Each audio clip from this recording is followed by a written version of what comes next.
Arreda pra cá!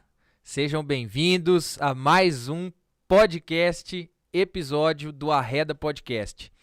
Eu sou o Luiz Henrique, host do podcast. Estou acompanhado aqui com a Aninha, que também é host do podcast. Seja bem-vinda, meu amor.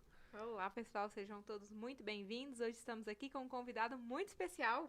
Que é o Antônio Lucas, ou mais conhecido como Toninho. Fala, Toninho, seja bem-vindo, meu querido. E aí, Luizão, como é que você tá? Tudo bem? Tudo bem, meu cara? Primeiramente, queria agradecer o convite, né? Porque é muito importante, né? A gente tá começando um projeto, a gente poder divulgar ele. Queria agradecer o espaço, a oportunidade. Muito obrigado, Aninha. Muito obrigado, Luiz. E espero poder agregar aí muita coisa para os ouvintes, que eles possam, né, se inspirar nos meus projetos e na minha história com a Ícone Vinhos, a Wine School. Vou contar um pouquinho para vocês Nós depois. queremos aprender bastante hoje, né? Com certeza. Nós chamamos o Toninho aqui, pessoal, porque o Toninho, primeiro, né, a gente se conheceu empreendendo. Nós dois estávamos empreendendo no mesmo momento, no mesmo lugar. E eu aprendi muito com você, viu, Toninho? Tô te falando isso daqui. Você já sabe disso, você ensinou Obrigado. muito lá pra gente. E o Toninho, ele é dono da Ícone Vinhos, que é uma empresa que nós somos clientes, né, amor? Sim. Eu aprendi a gostar de vinho com a Ana. Essa é uma história legal, que antes eu era o amante da cerveja. Eu gostava muito de tomar uma cerveja artesanal, ainda gosto. Só que hoje eu diminuí muito esse consumo de cerveja porque estava me fazendo mal, né? Eu estava ficando muito empanzinado, estava tendo alguns problemas de saúde por consumir cerveja. Agradeço. E a Ana não, sempre gostou de vinho, né? Inclusive, a segunda vez que eu chamei a Ana para sair, Tony, ela não aceitou porque ela estava fazendo um curso de vinho, né, amor? 2017. Em 2017. E de lá pra cá, né, a gente começou a se relacionar, acabei tomando gosto por essa bebida que eu adoro. E você é um cara que entende muito de vinho, a gente vai falar muito sobre vinho, igual você disse, né? Trazer aí quais são os seus projetos. O pessoal, ele tá falando que o projeto tá começando aí, mas a empresa dele já tá fornecendo vinho pra muita gente aí, né, Toninho? Estamos indo E devagarzinho. a gente queria entender um pouco, como é que começou a sua história, Toninho? Com vinho, com empreendedorismo, o que isso tem a ver? Como é que você enxergou essa oportunidade? Conta um pouquinho pra gente aí, meu cara. Bom, a minha história com o vinho, né? Que foi a primeira pergunta que você fez. Ela começou há mais ou menos uns 10 anos atrás, quando eu fiz a minha primeira viagem para uma vinícola, né? Que foi em Mendoza, Ai, na que Argentina. delícia. A gente fez também, né? A gente adora lá. Foi uma viagem fascinante, onde eu pude entender que o vinho vai muito além da garrafa, né? Sim. E dos rótulos bonitos que são criados pelos marqueteiros. Sim. Mas eu vi que, na verdade, existe uma conexão entre uma coisa que eu já gostava muito, que é a comida, de cozinhar, etc e tal, e essa bebida. E depois, posteriormente, eu descobri que existe até uma palavra para isso, que chama harmonização, que ela cabe, obviamente, para qualquer tipo de bebida com comida, né? Você harmoniza situações. E só que no vinho ela é muito mais marcante, muito mais forte, ela é como se fosse uma cultura. Você tem uma cultura onde você cria e se envolve com aquilo, né? Tanto que existem vários cursos de vinho, né? A Ana tem cursos gastronômicos e cursos somente técnicos, né? E foi por isso que eu me apaixonei. Eu sempre fui um cara muito curioso. Eu acho que a curiosidade, ela me instiga, né? Me faz querer aprender cada vez mais, independente da necessidade, muito por conhecimento próprio. Eu acho que isso é muito bom, isso é muito válido para todo mundo. E em cima disso eu falei, nossa, o vinho tem tanta coisa diferente, né? Ele tem tanta informação que ele me prendeu ali, naquilo. E eu comecei a gostar cada vez mais, cada vez mais. Eu tive uma pessoa também que me incentivou muito, porque é um cara apaixonado por vinho, que sem saber que ele estava me incentivando, né? Mas pelo fato de ele gostar muito, que é o meu sogro, né? O pai da minha esposa, da Juliana, o Marco Antônio, porque ele tem uma adega gigante, ele gosta de colecionar vinhos, gosta de entender, e as viagens dele sempre foram para vinícolas. E eu comecei a querer entender por que ele gostava tanto de ir para vinícolas. Só que na primeira vez que eu fui, eu entendi um pouco. Mas a partir do momento que eu comecei a ir na segunda, na terceira, eu falei, gente, as viagens sem vinícolas, elas não são as Não, mesmas. mesmo, né? Qual foi a primeira que você fez, Tony? Pra Primeiro- vinícola é. foi pra Mendoza. Mendoza. E você quer saber a vinícola específica? Não, não, Foi lá na a cidade, cidade, né? em Porque lá tem Argentina. muitas, né, em Mendoza. A gente tem até uma história engraçada de uma. Eu queria que você contasse, amor, que foi da. Eu não sei como é que chama, eu fiz uma massagem com Malbec. Nossa, Você lembra disso? É porque lá tudo era com Malbec, né? as Muito, uvas, muito Malbec, muita Malbec, muitas experiências, né? Porque quando você chega lá, não é só o vinho, você conhece a história das bodegas, Sim. né? Eles te explicam todo o processo. E a gente fez um dia inteiro, um passeio pelas bodegas. E aí tinha uma lá que tinha massagem com Malbec. Aí o Luiz já ama massagem e já tava gostando muito de vinho. Então eu vou experimentar, vou viver essa experiência. Saiu de lá todo roxo, jogou vinho. Nossa. Não, mas sabe o que foi o E negócio? ela ficou sem graça, ela ficou muito sem graça. Ela não queria fazer a massagem nele, porque. Acho que ela sem tava graça com comigo. vergonha, entendeu? E ela pediu pra ficar lá, né? Foi engraçado. Ela não queria deixar a Ana sair do lugar porque ela queria que a Ana tivesse presente. Ela ficou muito tempo sem todo. graça. Aí a Ana ficou me filmando, me zoando lá que eu tava fazendo essa massagem com o Malbec. Mas isso hoje em dia é super comum e, na verdade, estão virando wine experience, né? Estão virando experiências com vinho. Tem até um novo resort que vai abrir em Bento Gonçalves, até de um conhecido meu, né? O Rafael, e chama Biwine. Vai ser o maior resort de vinhos do mundo. Vai ter a maior adega vertical do mundo também, com 18 andares. O negócio é fantástico, né? Investimento internacional. E para fazer com que a pessoa tenha uma imersão no mundo do vinho. Hoje, no Brasil, a gente tem um público muito pequeno que consome vinho. O público cervejeiro é muito maior, né? Quando você começou a contar sobre sua experiência com cerveja, porque o nosso país tropical, ele favorece o consumo de bebidas geladas. O vinho é uma bebida quente, né? Que você bebe praticamente em temperatura ambiente. Tirando o vinho branco ou a champanhe, espumante, né? Isso aí é até uma oportunidade de aprender, né? Porque eu vejo muitas pessoas gelando garrafa de vinho tinto. As pessoas gelam porque elas são acostumadas a tomar bebida gelada para poder lidar com a questão do calor. Mas, obviamente, tem temperatura para poder beber o vinho. E ela não é à toa, né? Não é frescura do mundo. As pessoas acham que é. Mas não, a gente tem, as temperaturas elas são para você conseguir aproveitar o máximo do sabor que aquela bebida pode te proporcionar. Tem a temperatura ideal para tomar cerveja. Tem a temperatura ideal para tomar vinho.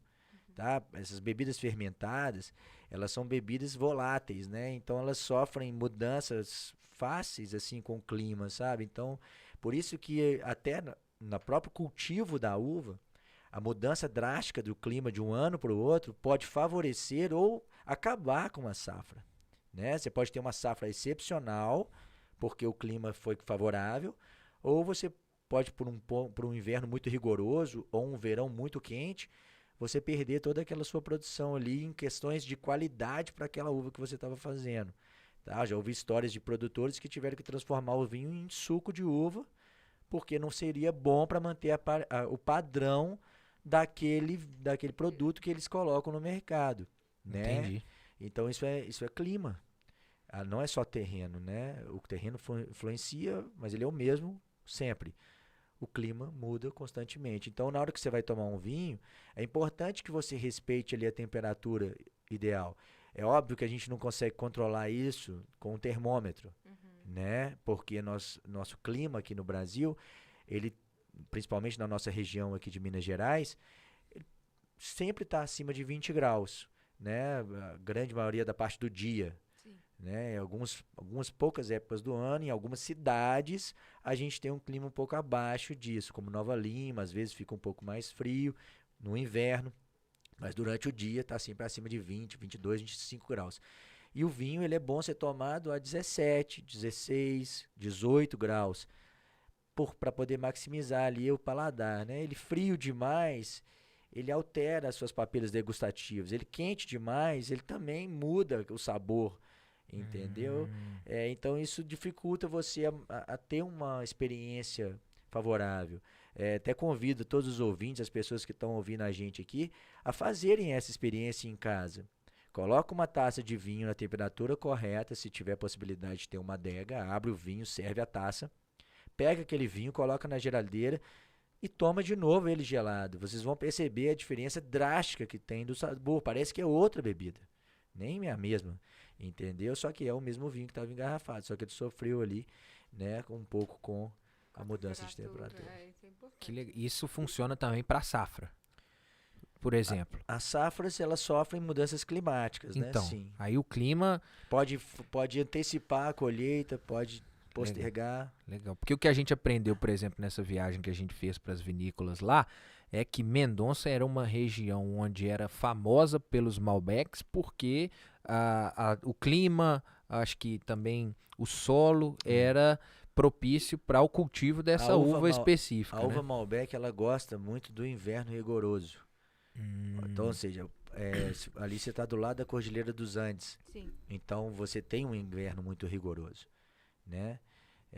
Quando a vinha não tem nada, nenhuma florzinha, nenhuma folha, nada. Se você estiver... visitar vinícolas, é tão interessante isso, né?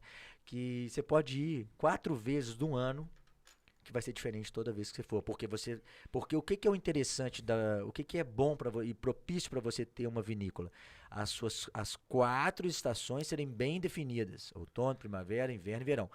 Então, ou seja, se você for no verão, você vai ver uma coisa; se você for no inverno, você vai ver outra; se você for na primavera, você vai ver outra; e se você for no outono, você vai ver outra Eu tive a situação. oportunidade de fazer 2 passeios em 2 lugares diferentes, né? Mas as 2 foram no verão.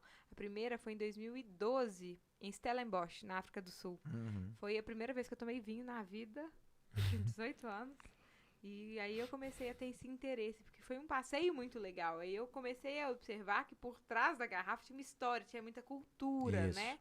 E começou a me chamar muita atenção. Você assim, deve ter muito legal. visto, né, as uvas, né? Sim. Final do verão é a colheita das uvas, o Sim. início da primavera, né? Então você viu os cachos de uva. Então Cacho de uva. essa experiência é fantástica. Algumas vinícolas dão a experiência que é da colheita, né?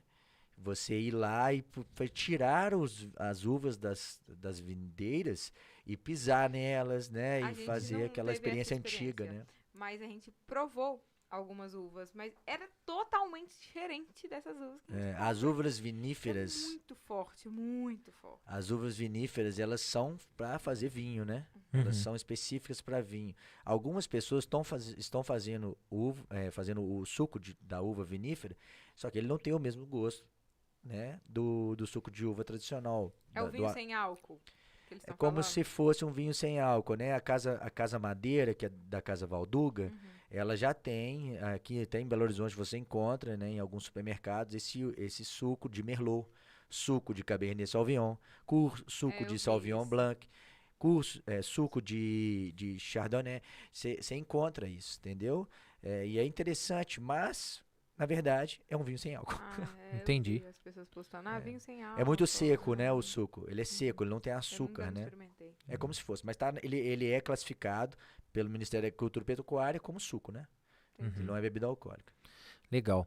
E aí, Toninho, vamos lá. Você foi incentivado pelo seu sogro, gostava de vinho, fez as viagens, teve um Isso. encantamento por esse universo.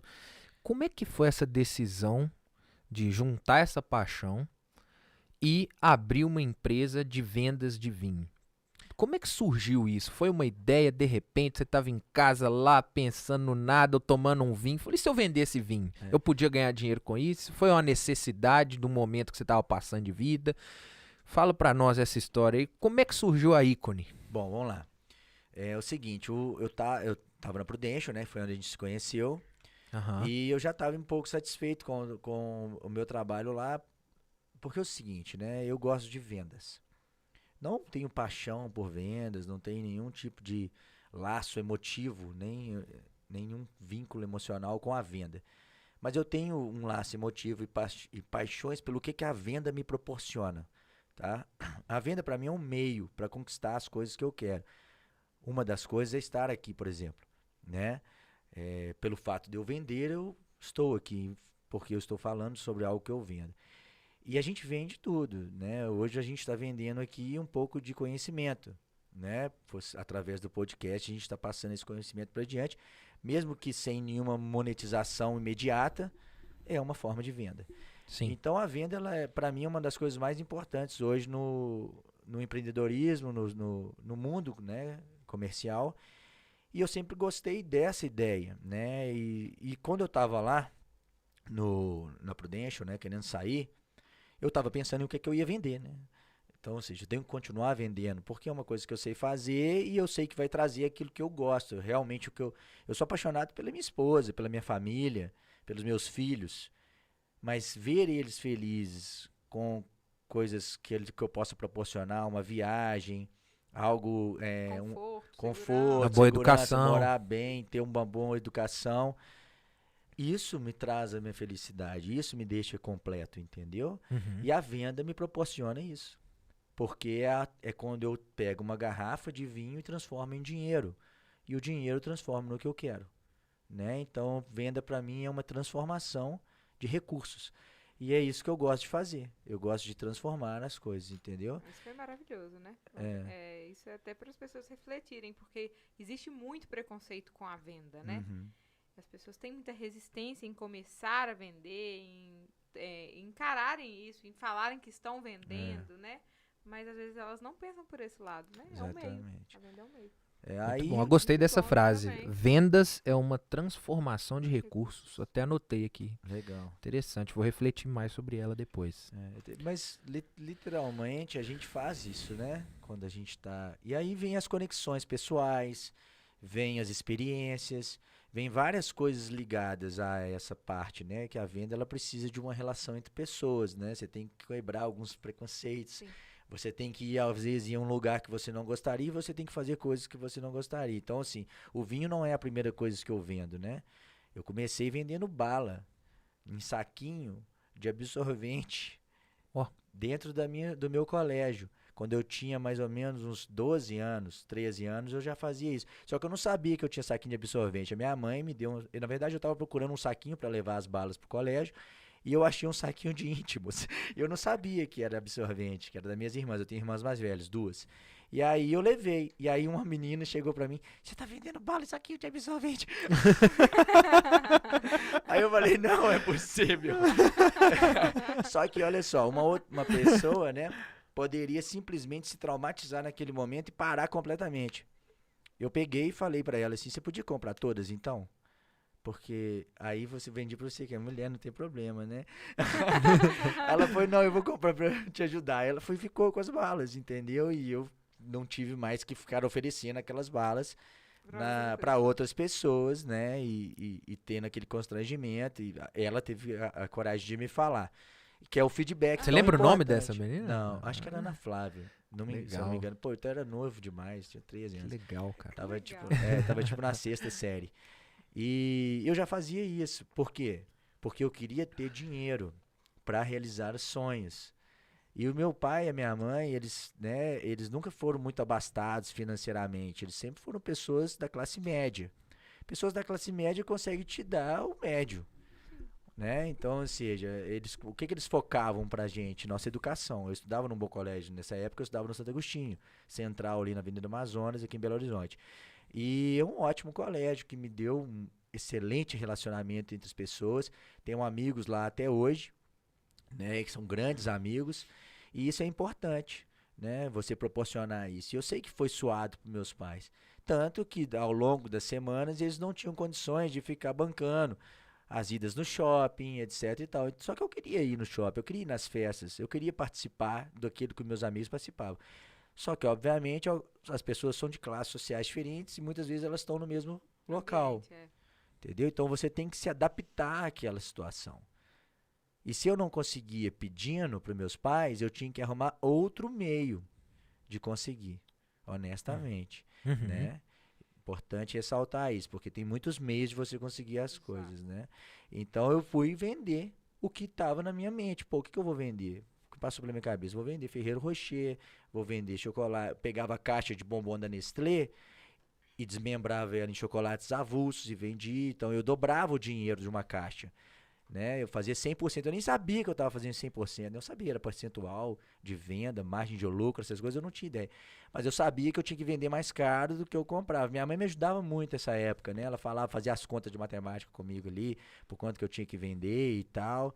E foi assim que eu comecei. E aí eu fui tomando gosto pelo fim, né, que aquilo me trazia, Pelas oportunidades, pelas né? coisas que ia se envolvendo. E aí eu fui cada vez me aproximando mais. Aí eu passei por uma empresa de comércio internacional também, de importação de produtos eletrônicos, onde eu cheguei a ser gerente de vendas lá, mas eu gostava mesmo era de vender, então eu ficava na frente das vendas. Depois eu fui para Prudential, vender os seguros de vida, que é um produto intangível, que as pessoas não conseguem pegar. Foi um grande desafio para mim, né? Como para qualquer pessoa que ainda está lá, porque você tem que quebrar preconceitos novamente, atingir as pessoas de uma forma diferente. Muitas vezes a venda, você está atingindo a satisfação daquela pessoa, né? Eu vou te dar uma garrafa de vinho, que você vai ter uma satisfação imediata, como um iPhone, um Apple Watch e tal. Só que o seguro não. Você não tem nenhuma satisfação imediata com aquilo. É. Então ela é uma venda bem mais complexa, né? É uma venda que existe uma capacidade de persuasão e um intelecto por argumentos acima da média, né? Então você tem que se entender, você tem que explorar mais o conhecimento, você tem que se aprofundar mais sobre as pessoas que você vai abordar até você conseguir atingir os Foi objetivos. uma Mas ótima oportunidade de capacitar, né? sim, muita. É. Evoluí demais lá. Eu evoluí minhas técnicas de venda, evoluí minha forma e meu comportamento, minha forma de abordar e meu comportamento, e que hoje eu trago isso para o meu negócio. Aí foi quando eu cheguei no vinho, né? Que foi a pergunta inicial que você fez. Aham. Como é que eu cheguei no vinho? Apareceu uma oportunidade de um amigo meu me oferecendo algumas garrafas de vinho para eu comprar para consumo próprio, que ele sabia que eu gostava. Só que eu vi que o preço era interessante e que eu tinha um público, porque eu consegui fazer com que aquelas garrafas daquele meu amigo fossem todas vendidas em 4 horas. E eram muitas garrafas, né? Eram mais de 200 garrafas de um mesmo vinho. Eu falei, gente, eu tenho um público, eu gosto desse produto e eu consegui ele por um preço interessante. Deixa eu ver o que eu consigo fazer com isso. Aí que deu start. Foi aí que comecei você... isso. Aí foi aí que eu vi uma oportunidade. Ótimo. E eu sempre fui uma pessoa de querer enxergar o mundo como uma oportunidade. A gente sempre tem oportunidades. Para mim, estar aqui hoje é uma oportunidade. Então a gente não pode deixar as oportunidades passarem na nossa frente sem que a gente não faça nada, sem que a gente fique inerte. A inércia, né, é que deixa a gente sempre no mesmo lugar e a maioria das pessoas fica se perguntando: pô, por que eu não consigo algo ou não faço algo? Por que eu não tenho aquilo que ele tem? Porque muitas vezes aquela pessoa está inerte. Ela não está fazendo nada para que aconteça. Criar oportunidades também é importante, né? Sim. Aproveitar as que passam e criar quando der para criar, né? Exatamente. Quando tiver precisar de criar. Eu criei a oportunidade no momento em que eu aproveitei uma oportunidade passando. Porque, na verdade, tudo a gente tem que transformar, né? Em venda. A pessoa ter o vinho é uma oportunidade de compra. Mas não significa ser oportunidade de venda. Eu tive que criar a venda, né? Então, Legal. Eu criei ali a demanda, oferecia para as pessoas, criei uma situação de venda e ali sim eu criei a minha oportunidade de fazer dinheiro. Então é sempre aquela transformação, nada chega pronto. Olha só que interessante você está falando, Toninho. Que é realmente uma visão de oportunidade. Porque através de um consumo, né? Um amigo te ofereceu. Sim. Você ofereceu isso para o seu ciclo de relacionamento e vendeu, ali você já teve a sua primeira validação, né? E claro que esse start ia surgir, né? Você estava procurando outra coisa. Então você teve a oportunidade de validar o que você ia trabalhar sem antes nem ter o projeto ou o business plan, né, da sua empresa. Imagino que você não tinha um business plan para esse ramo, mas você já tinha uma validação. Pô, eu peguei algo que te me ofereceu, ofereci para outra pessoa, acabei com 200 garrafas de vinho. E aí você foi pro business plan depois disso. Isso, mas assim, demorou um pouco ainda, porque eu como uma pessoa metódica na parte de... Eu sou mineiro, né? Como todo mundo aqui. E eu tenho que ter certeza, pelo menos um pouco de certeza. Obviamente que a certeza completa a gente não vai ter nunca. Mas eu tenho que ter um pouco de certeza do que eu estou fazendo ali, que vai dar certo. Porque eu já tinha 2 filhos, Eu já tinha um emprego lá na Prudential que me dava um resultado financeiro mensal, mesmo que abaixo do que eu gostaria, ainda pagava todas as minhas contas, etc e tal. Então essa mudança era uma decisão importante, porque eu ia afetar o fluxo financeiro da minha família e eu poderia, né, não me dar tão bem quanto eu imaginava, apesar de eu ser um cara otimista e acreditar, e isso é um ponto importante para qualquer empreendedor, você tem que acreditar antes dos outros. Você tem que ser o primeiro a acreditar, senão você não vai dar certo, né? Então esse é o primeiro passo para o empreendedorismo. Acredite na sua ideia, depois você vê o que vai dar. Toninho, desculpa te interromper, mas eu queria falar alguma coisa aí sobre isso, porque você falou coisas que, por trás do que você falou, são muito grandes. Vamos lá, você estava em um lugar que te dava uma segurança financeira para pagar todas as suas contas. Você falou da sua esposa, dos seus 2 filhos, que era uma preocupação de passar essa segurança para eles, e falou em acreditar. Eu vivi algo parecido para você também numa transição de trabalho, onde eu era funcionário de um banco aqui no Brasil, um dos maiores bancos da América Latina, e eu também tinha uma certa segurança financeira para a idade que eu tinha, acima da média salarial da população, e tive a oportunidade de empreender, né, na franquia da Prudential, que foi onde a gente se conheceu. Eu também acreditei no negócio, mas esse negócio de acreditar, eu acho que tem sido muito difundido por aí, sem aspectos importantes a serem observados. Por exemplo, eu tenho dúvida, eu não tenho, eu falando pela experiência que eu passei, te conhecendo um pouco, eu não tenho dúvida que a Ju, que é a sua esposa, ela te deu todo o apoio para você tomar essa decisão e querer acreditar nesse negócio, porque eu também recebi isso em casa. Então eu quis parar para fazer essa observação, porque família, cara, eu acho que nessas decisões que a gente chama aí, né, de pontos de inflexão na sua vida, ou seja, era uma decisão que você ia largar um negócio que te dava uma segurança financeira para poder empreender. Não é só acreditar. Por trás disso, você tem que observar também alguns elementos. Por exemplo, a família, nesse ponto, é muito importante. E ela pode, por exemplo, a gente já viu histórias de pessoas que a família não acreditava, a família não acreditava e não me apoiava. Mas o não apoio e a pessoa não acreditar serviram de estímulo para ela ir. Então eu vou ali provar, né, para essas pessoas que vou dar certo. No meu caso foi diferente. A Ana, a gente sentou para fazer toda a projeção do que poderia, assim, ó, na pior das hipóteses, eu tomando essa decisão de fazer essa transição de carreira, o que vai acontecer? Na pior das hipóteses, o que aconteceria, eu tinha certeza que ela estava do meu lado para poder me apoiar. E na melhor das hipóteses, a gente mudaria de vida. E foi o que aconteceu. É claro, né? Também nesse otimismo de acreditar sempre. Mas você concorda comigo que a sua família, esse apoio que você tem em casa, foi essencial para você poder acreditar e fazer essa transição? O que você acha sobre isso? Não, eu tenho total convicção disso, né? Porque o ser humano, ele é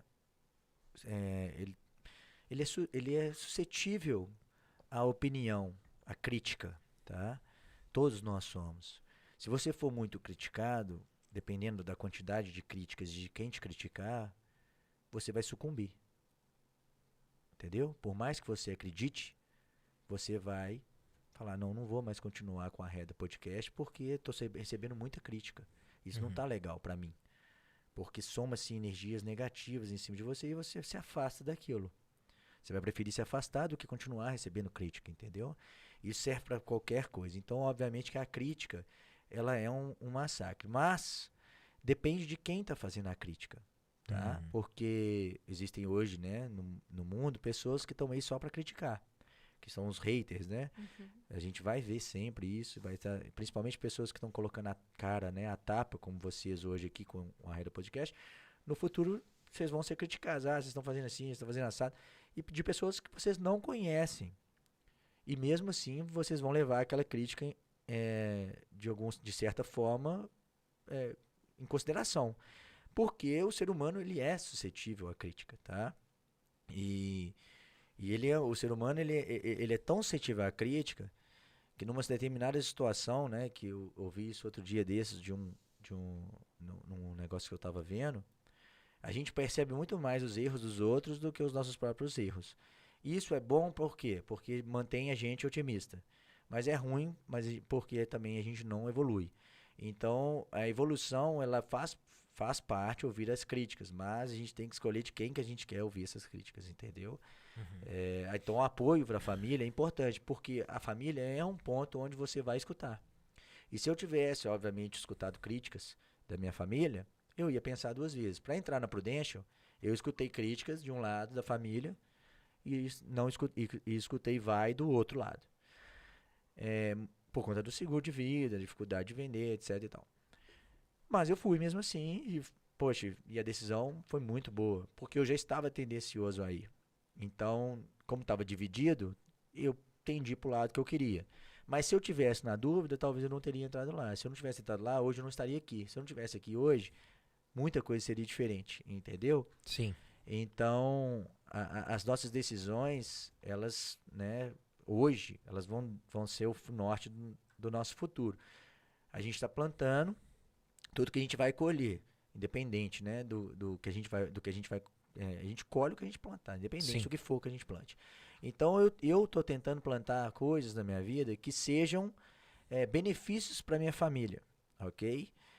Eu quero plantar coisas que sejam benefícios para as pessoas que estão ao meu redor, benefícios para os meus amigos e assim sucessivamente. Eu quero chegar num ponto onde eu consiga beneficiar várias pessoas que eu não conheça. Hoje eu preocupo mais com as pessoas que eu conheço. Mas quanto mais eu expandir isso, mais sucesso eu vou ter, tá? Então vocês vão ter muito sucesso, com certeza, porque vocês estão passando conhecimento gratuito para as pessoas que vocês nem conhecem.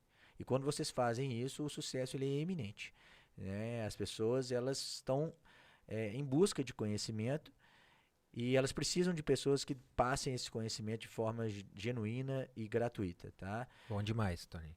Para nós já é um sucesso, porque independente do, porque existem várias formas de sucesso, né? Tá aqui, por exemplo, conversando com você, já é um sucesso pra gente. Legal. A gente já tá feliz de receber as pessoas e aprender As com métricas elas. são diferentes, né? Pras pessoas. Mas se tratando de você recebeu esse apoio quando você foi fazer essa transição Sim. aí pro Aí vinho, né? Isso, aí foi quando eu resolvi mexer com o vinho. Falei, gente, vou vender, vou ver o que vai dar. E eu comecei, né, assim, fazendo a venda, obviamente como qualquer empresário que começa vendendo qualquer coisa, sem saber direito da legislação, sem saber direito dos tributos, sem ter um business plan, né, e sem entender direito do negócio, e fui fazendo porque eu gostaria de realizar a venda. Eu gostaria de transformar aquilo em benefício para mim e para minha família. Depois, obviamente, eu tive que fazer o business plan, tive que estudar, tive que entender a legislação brasileira para poder fazer as coisas de forma correta, porque essa é a parte que vai me dar longevidade, né? Você fazer as coisas de forma informal, eu acho que todo mundo deve fazer no início, para começar. A gente tem que começar de forma informal, até mesmo porque a maioria das pessoas não tem recursos para investimentos complexos, entendeu? De distribuição de vinho, cadeia de distribuição, e-commerce, essas coisas Se não todas. começar assim, não começa, né? Nunca. Exatamente. Então você tem que dar o primeiro passo. Todo mundo dá um primeiro passo, às vezes errando em alguns pontos. Sim. Mas para você ter longevidade, para você ter uma continuidade, chegar em pontos, né, onde eu estou chegando agora, você tem que estudar. Tem que estudar a legislação, tem que estudar a tributação. Hoje eu até falo com muitas pessoas do meu ramo, né?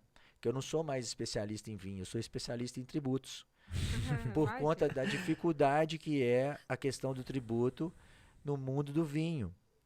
Por conta das importações em estados diferentes, que levam o vinho para estados que têm ICMS, Eu que tô é o passando por isso também. Imposto de Circulação de Serviços e Mercadorias. Cada estado tem uma alíquota. E essa diferenciação de alíquota, que é a famosa ST, né, ela causa um transtorno na vida de qualquer empresário, né? Então, assim, Romeu Zema, se você estiver me escutando, pelo amor de Deus, leva isso para alguém para poder acabar com a ST, porque não tem empresário, cara, que consiga. Vou dar um exemplo para vocês, né? Entrando nesse, é um assunto polêmico, mas é um assunto válido e que vale a pena a gente pegar e aproveitar esse momento aqui, essa abertura desse canal, para poder pensar. Você é brasileiro, ok? Aham. Assim como eu, assim como a Ana.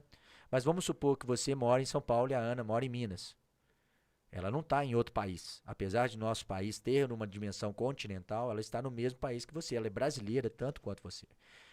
Por que que a Ana, ao entrar no supermercado, consegue comprar um vinho de R$ 200, ou de 100, ou de R$ 150, e você paga o mesmo vinho de R$ 200 que ela, paga 400 no supermercado da sua cidade, em Minas Gerais? Entendeu? O que que faz com que você seja um brasileiro com um poder de compra menor que o dela, sendo que você também ganha em real, sendo que você paga os mesmos impostos que ela, entendeu? Sendo que você também votou no mesmo presidente ou algum presidente parecido que o dela, porque vocês são casados e vocês têm uma mesma constituição familiar.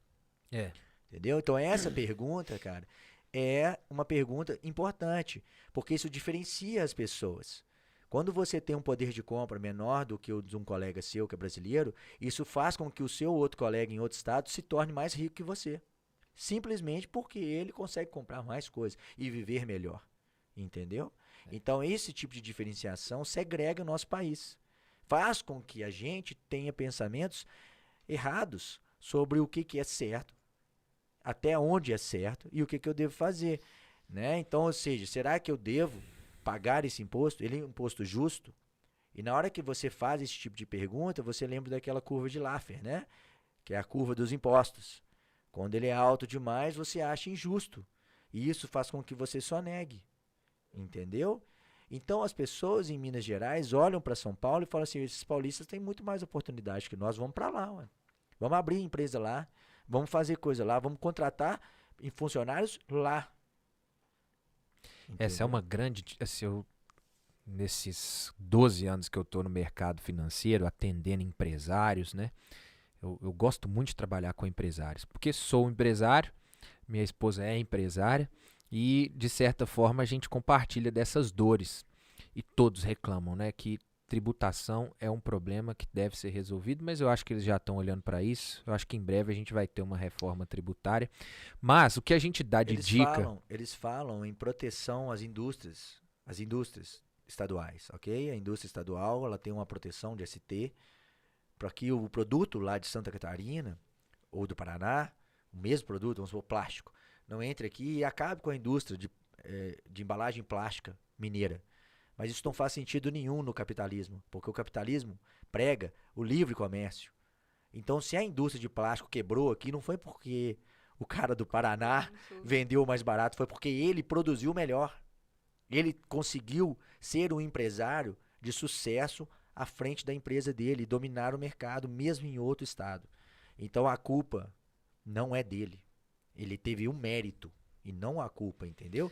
E o cara de Minas Gerais não conseguiu fazer o trabalho da forma correta, porque ele estava dentro do próprio estado, com uma logística muito mais favorável para ele, Eu vivi isso com agora. custo menor, e ele não conseguiu.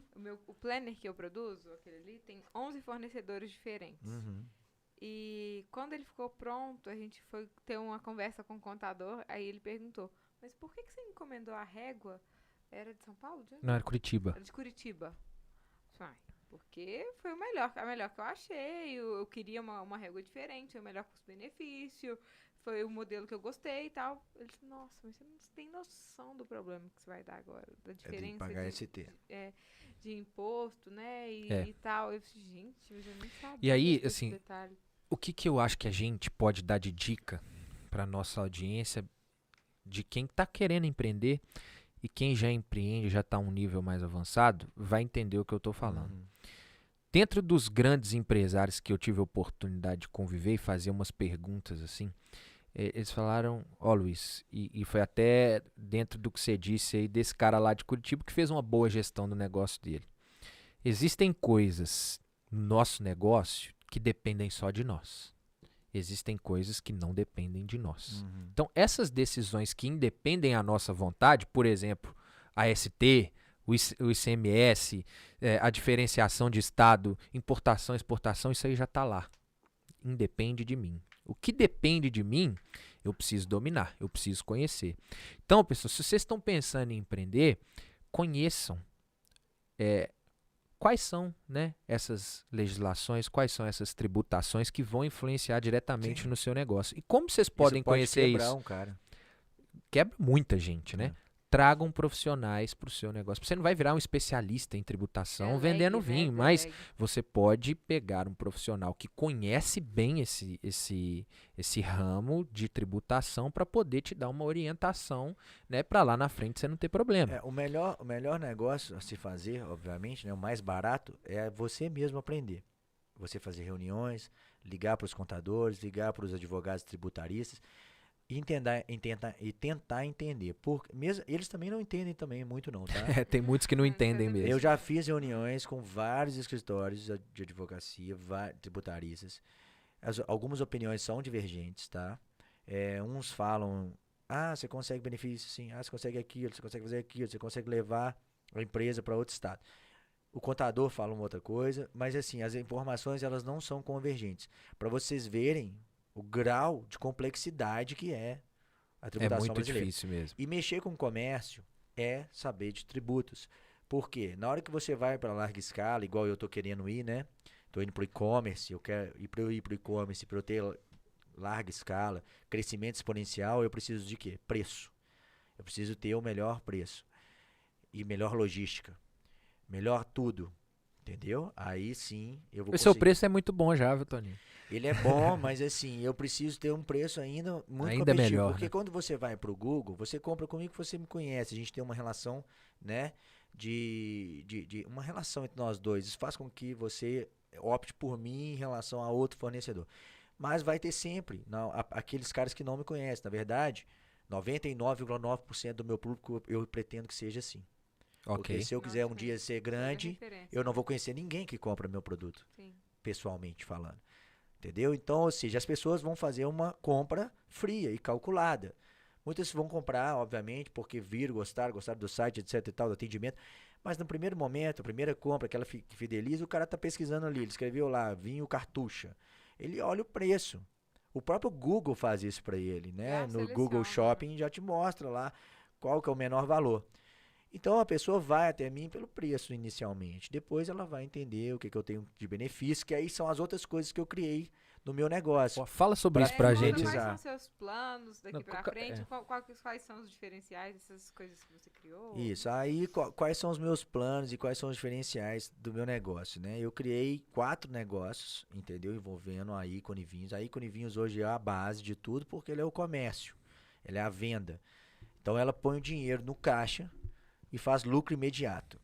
As outras coisas são para agregar valor e fazer com que eu tenha crescimento entre os meus clientes e fidelização. Né? Todo mundo fala em clube de vinhos, etc e tal. É interessante ter, a gente pode fazer, etc e tal. Só que eu acho que eu consigo agregar mais valor para os meus clientes agregando experiências. E beber vinho é uma experiência, obviamente, mas eu escuto muita reclamação de muita gente falando, chegou uns vinhos que eu não gostei, que eu não conheço, tô cansado de pagar esse clube, que não sei o quê. As pessoas, elas querem escolher os vinhos, elas não querem que o sommelier escolha para elas. Porque o vinho, ele é muito pessoal, né? Eu posso amar um vinho que você pode não gostar. Então, ou seja, eu escolhi um vinho que vai sair para todo mundo, né? Porque para poder dar certo o clube, eu tenho que liberar os mesmos vinhos para todos, para sair um preço bom e eu conseguir fazer uma vantagem, tanto financeira para mim e uma vantagem financeira para o meu cliente. O ganha-ganha, né? O famoso ganha-ganha. Então, pode ser que eu mande um vinho para você que pouco lhe importa, entendeu? Que não é que você gostaria, independente do grau de clube que você escolheu. Então, qual que são as outras coisas que eu criei? Eu criei uma empresa, que é uma empresa de curso de vinhos, que chama Wine School. Não é school de escola, é IS School. Vinho é legal, tá? É um trocadilho, né? Então, eu até patenteei esse nome. Esse nome é meu, Ícone Vinhos também está patenteado no INPI. Então, ou seja, esse curso, né, é para que as pessoas entendam o tanto que o vinho é legal mesmo. Pô, é legal entender de vinho, é legal harmonizar vinho, é legal beber vinho e é saudável também, tá? O vinho, ele tem propriedades. Foi até comentado sobre Covid, né? Que ele ajuda a matar o vírus na garganta, tem algumas propriedades, né? O tanino evita que você se contamine. Então, assim, saiu alguns estudos, né? Obviamente, são estudos que você pode, né? Questionar ou não. Eu acreditei. Achei ótimo. Achei sensacional. Esse mesmo, gente. Vamos beber vinho. E o vinho tem outras grandes propriedades. Ele é antioxidante, ele tem ômega 3, ele tem vários benefícios à saúde. Cara, o vinho... Bebendo na dose certa, né? O vinho, exatamente. Mas assim, sem ser apelativo, mas a verdade é, a única bebida que Jesus tomou na vida foi vinho. E na verdade, ele transformou a água em vinho. Então o vinho, ele é místico, entendeu? Ele envolve as pessoas de forma mística. Muitas vezes você nem entende por que você gosta daquilo. Você não entende qual que é a ligação. Mas ela tem mais de 3.000 anos. Tem 4.000 anos, mais ou menos. Tem 2.000 anos antes de Cristo, os romanos já faziam vinho. Entendeu? Então, assim, umas coisas assim, muito antigas. Uma bebida muito antiga. Ela é muito... ela evoluiu demais. E ela continua agregando essas coisas. Agregando as famílias, agregando os amigos. Ela tem muita história envolvida. Muita história envolvida. Eu acho né? que isso é a parte que me chama mais atenção. Todo mundo gosta de saber a história daquele vinho. Outro dia desses eu vendi um vinho de Itália. Não sei se vocês já ouviram falar o que é vinho de Itália. Não. Itália é uma grande, como fosse um vaso gigante de 2 metros de altura, de barro, onde o vinho ali é fermentado, guardado e conservado para vender. Os romanos faziam vinho assim. E é uma coisa muito antiga, entendeu? E você tomar um vinho desse é a mesma coisa de você tomar história. Sim. Você está bebendo a história. Você está bebendo o mesmo vinho que talvez o imperador romano bebeu ali, da forma que ele foi feito, né? Eu falei que o cara era bom de venda, tá vendo? Já quer tomar o vinho, né? Vai chegar mais. Eu também quero. Eu não consegui nem provar, vendeu tudo. Top. É sensacional essa história, né? Esse negócio. Então, assim, são coisas que vinculam a família, vinculam a história. A história da uva Malbec na Argentina, por que a uva Malbec, né, ela é tão forte na Argentina? A história da Catena Zapata, uma vinícola antiga de 1900 e borrachinha, né, 1902 eu acho, 13, lá em Mendoza, na Argentina, tem tudo a ver com a uva Malbec. O Nicola Catena era um italiano que saiu da Itália e foi para Argentina, junto com a esposa, levou uma muda de Malbec com ele e plantou lá e começou a Bodega Catena. Ela só virou Catena Zapata posteriormente, quando eles tiveram um filho chamado Domingo Vicente Catena, que é o famoso DV Catena, que muita gente toma, e esse cara conheceu a famosa Angélica Zapata e casou com ela. Com a união do Domingo Vicente Catena com a Angélica Zapata, criou um monstro chamado Catena Zapata. E aí eles tiveram filhos, né? Um dos filhos deles é o Nicolas Catena Zapata, ainda vivo, é o patriarca, dono das vinícolas, e ele teve alguns outros filhos. Os filhos, cada um foi para um ramo, né? Tem uma filha que cuida com ele dos negócios, se eu não me engano é a Adriana Catena, cuida com o Nicolas da vinícola Catena Zapata. Aí tem a Laura Catena, que abriu uma outra vinícola chamada Luca, que muita gente já deve ter conhecido aqui no Brasil, os vinhos argentinos são muito difundidos aqui.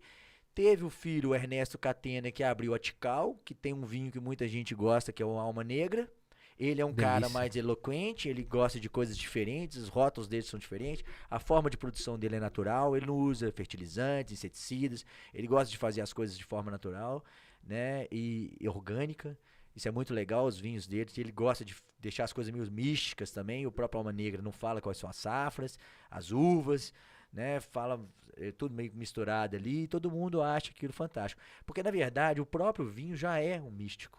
Se você cria mais intriga ainda, vai vender mais. Vai atrair mais pessoas, vai atrair mais curiosos, né? E isso tudo você ensina lá na school. Tudo eu falo lá. Na Wine School. Tudo eu vou ensinar agora, a partir de março, né? Ela vai inaugurar em março agora. Vai ter aula online? Vai ter aulas online. Todo mundo vai poder fazer, de quem é de fora de Belo Horizonte. E quem é de Belo Horizonte vai poder fazer a experiência mais profunda, né? Com a harmonização, entender por que um vinho combina com queijo. Pronto. Por que o outro combina com carne. Vai ser legal demais. Então, assim, obviamente que não é um restaurante, não é para você, é para você entender o vinho. É para você entender o seu próprio paladar. É para você entender por que você gosta, às vezes, de uma uva Chardonnay. Às vezes está ligado ao que você gosta de comer anteriormente, entendeu? Porque antes de você beber o vinho, você já estava comendo. e tendo preferências culinárias. Ah, eu gosto muito de carne de porco, gosto muito de japonês. Então você já tinha suas preferências. Então na hora que você vai beber o vinho, inconscientemente você está fazendo ligações subliminares ali daquela bebida com a sua comida predileta. Entendeu? E aí Sim. você cria preferências dentro do vinho. E o vinho, eu já ouvi falar que se você começar a beber uma garrafa de vinho diferente dos 18 anos até os seus 100 anos, durante 82 anos, direto, você não bebe todos os vinhos que tem no mundo. Uma por dia. É muita coisa, né? Isso eu não fiz a conta, fiquei só sabendo, né? Então eu achei interessante, porque deve ser mesmo. Tem muita vinícola no mundo e cada vinícola não produz só um rótulo, né? Produz muito rótulo. Você falou aí dos 18 anos, eu tava recordando de uma família de amigos que nós temos, né? Nossos Ah, amigos, legal. dos filhos e dos pais.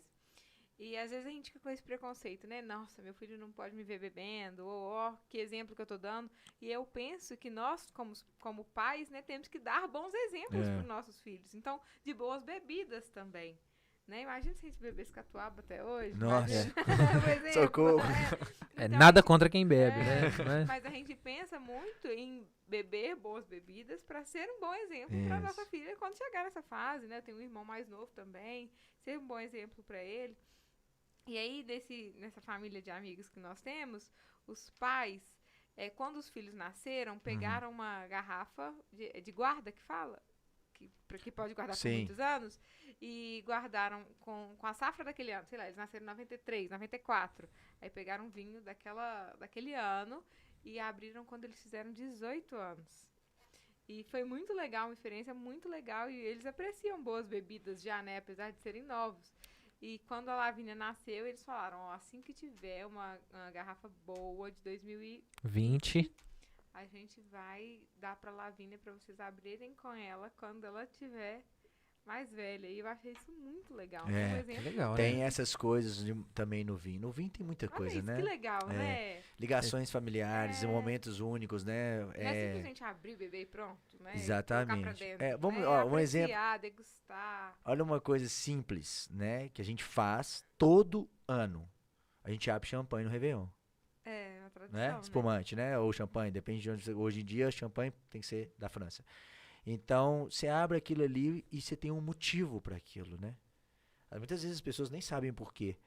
Mas o champanhe, ele é considerado a bebida que abre os seus caminhos, que dá boas energias, que traz novos ares. Por isso que ele é usado no primeiro dia do ano, na virada do ano, para que você tenha novas vibrações. Festeje, ele é uma bebida de festas, né? Ele é uma bebida de comemorações, É o exatamente. Fórmula 1, agora que tá lá no palco, estoura Então, champanhe. a Isso. comemoração Tá com- remete a isso. Exatamente. Então, você faz isso todo ano, é um hábito, é uma cultura e tá ligado com vinho. Nada mais é, o champanhe nada mais é do que um vinho gasificado, né? Ele é fermentado 2 vezes, na segunda fermentação é que acontece a mágica das bolhas. Então, foi descoberto pelo Dom Perignon, né? Um monge. Muito legal. Olha Também só, essa rapaz. história. E as garrafas começaram a explodir dentro da cave dele, ele não estava entendendo. Eles entravam até de capacete, Olha só. começaram a explodir. É por isso que as garrafas de champanhe têm um vidro um pouco mais grosso, com um fundo proeminente, para poder segurar a pressão da garrafa, né? E você pode fazer coisas legais com ela. Por exemplo, você pode fazer um sabrage, que é você abrir com a faca. Já vi isso. Qualquer pessoa consegue fazer isso. Tem que ter um pouco de cuidado, porque ela pode quebrar completamente a garrafa. Mas 90% das vezes vai sair a rolha. Eu acho isso bem legal. Já vi algumas vezes. Já vi São várias Eu experiências. já vi, mas eu fico morrendo de medo, porque do mesmo jeito que eu vi os que deram certo, eu vi os memes aí que deram errado e a garrafa quebra na mão da pessoa. Lá na ícone, no Instagram da Ícone Vinhos tem o meme. Tem os memes. Dos estouros. Ô, Toninho, ó, você falou da Ícone, da Wine School. Tem mais outros dois. Tem né? mais outros dois? A Isso. gente já tá chegando no final do podcast. Fala desses outros dois e depois fala pra gente onde que a gente te acha lá nas redes sociais. Como é que faz pra pessoa conhecer a Viver Wine essa School, viver essa Tem experiência, saber gente mais BH, histórias, né? Que tá Isso. ouvindo, então. Ó, as outras empresas, uma é uma importadora, que é a My Wine House Import. Ó, não, pera aí, repete esse nome, que eu achei My Wine top House, eu demais. achei top também. My Wine House. Legal, né? O nome bem legal. Então, ou seja, a My Wine House também, eu que desenvolvi essa marca, também patenteei.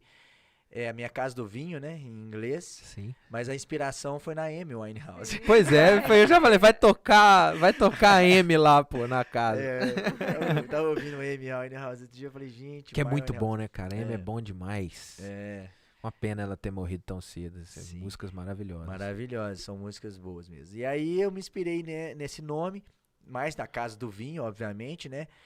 Porque eu preciso trazer os vinhos de outros países. Aqui no Brasil a gente tem bons vinhos, tem, né? Até trouxe pra você um presente, uma espumante tá aqui. brasileira, né? Maravilhoso. E eu vou falar pra vocês, o espumante brasileiro, ele hoje, pra mim, é o melhor espumante do planeta. É né? mesmo? Do planeta. Assim, obviamente que tem algumas champanhes, né, que são fora de série. Mas tem muita champanhe lá, né, e muito cremant, né, que é o espumante francês fora da região de Champagne, que são piores do que as nossas. Então a gente tem que valorizar mesmo, sabe? Legal. Elas estão caras, nossa, custa R$100 uma garrafa de espumante nacional. Gente, R$100 uma garrafa de espumante nacional. A Veuve Clicquot custa 500.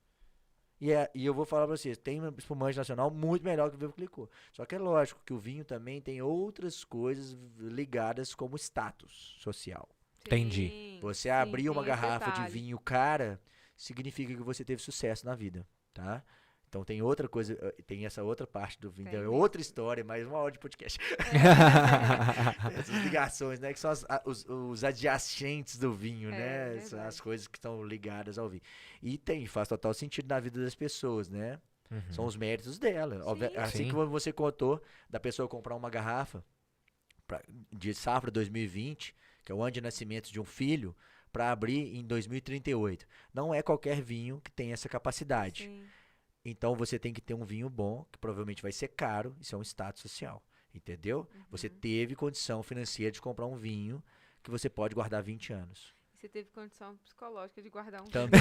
Não, essa parte não é difícil, sabia, Ana? Essa parte é até fácil. Quando você começa a ter hobby de vinho, a primeira coisa que você compra é uma adega. Quando você compra uma adega, você vai pensar assim, eu preciso adegar algum vinho, né? Vou guardar vinhos. Então você começa a fazer pequenas compras, ali 1, 2, 3 garrafas. Quando você vê, a sua adega está cheia de vinho de guarda e nenhum para beber. Você não consegue beber nenhum. Você olha para isso e fala, eu não posso beber esse vinho. Esse vinho eu não posso beber. Esse vinho eu comprei na minha lua de mel. Esse vinho eu comprei em 10 anos de casado. Esse vinho eu não posso abrir nenhum. Aí você realiza que você precisa de uma adega maior. Quantos vinhos você tem em casa hoje? Atualmente, hoje eu tenho 68 vinhos em casa, né? Mas é só os vinhos do dia a dia mesmo. Na empresa que eu guardo os vinhos mesmo, né? Lá eu tenho uma adega climatizada hoje para 205 garrafas, onde eu guardo os principais vinhos, os mais famosos. E eu tenho espaço, né? Um galpãozinho, que ele tem uma temperatura controlada, obviamente, porque os vinhos não podem passar de 25 graus, porque senão eles começam a meio que fermentar ali dentro, né? Eles estão cozinhando dentro da garrafa. E isso altera o envelhecimento deles, acelera o processo de envelhecimento. O vinho acima de 25 graus, tá, gente? Vocês estão ouvindo aqui agora, vocês são aqui de Minas Gerais. Muitas vezes os nossos vinhos estão acima de 25 graus em casa. Tem que ter cuidado com isso, porque vocês podem perder o vinho. Porque ele começa a cozinhar ali dentro, a fermentar e acelera o processo dele de envelhecimento. E tem muito vinho que aguenta no máximo 2, 3 anos. Acima disso ele já perdeu. Tá? Então, assim, até mesmo os vinhos de guarda, né? Que você está achando que você vai beber um vinho daqui 10 anos, só que ficou fora da temperatura ideal. Ele com 3, 4 anos, ele já está no ponto de 10. Acima disso ele pode vir a perder também. Tá? A rolha pode grudar no vasilhame, né? Fica difícil de tirar, muitas vezes ela quebra. Então tudo isso eu vou ensinar lá na Wine School também. Aí as outras empresas, a importadora, que eu tenho que trazer alguns vinhos de fora. Tem o sonho de ter exclusividade de vinícolas. Aqui no Brasil, isso é uma outra coisa também que tem só no Brasil, é a questão da exclusividade com as vinícolas. Nos Estados Unidos isso é aberto, né? Na Europa também você pode comprar à vontade de qualquer vinícola, mas aqui não. Aqui você tem cartas de exclusividade que as vinícolas fornecem. E isso impede que você compre, né? Uma importadora eu consigo comprar, por exemplo, Catena Zapata, eu não consigo comprar direto da Catena porque ela tem uma exclusividade como importadora nacional. A Cartucho, a Vinícola Cartucho também tem exclusividade com coisa nacional. E isso impede também que o brasileiro tenha acesso a um preço mais competitivo, né? E às vezes a gente fica sem entender Por quê, por né? quê. Tão Mas é porque as importadoras, elas colocam a margem de lucro delas e orientam as pessoas que vão vender quanto que elas têm que pagar, colocar, né? quanto que elas têm que vender. E isso é ruim para o consumidor. É bom para o empresário, mas é ruim para o consumidor.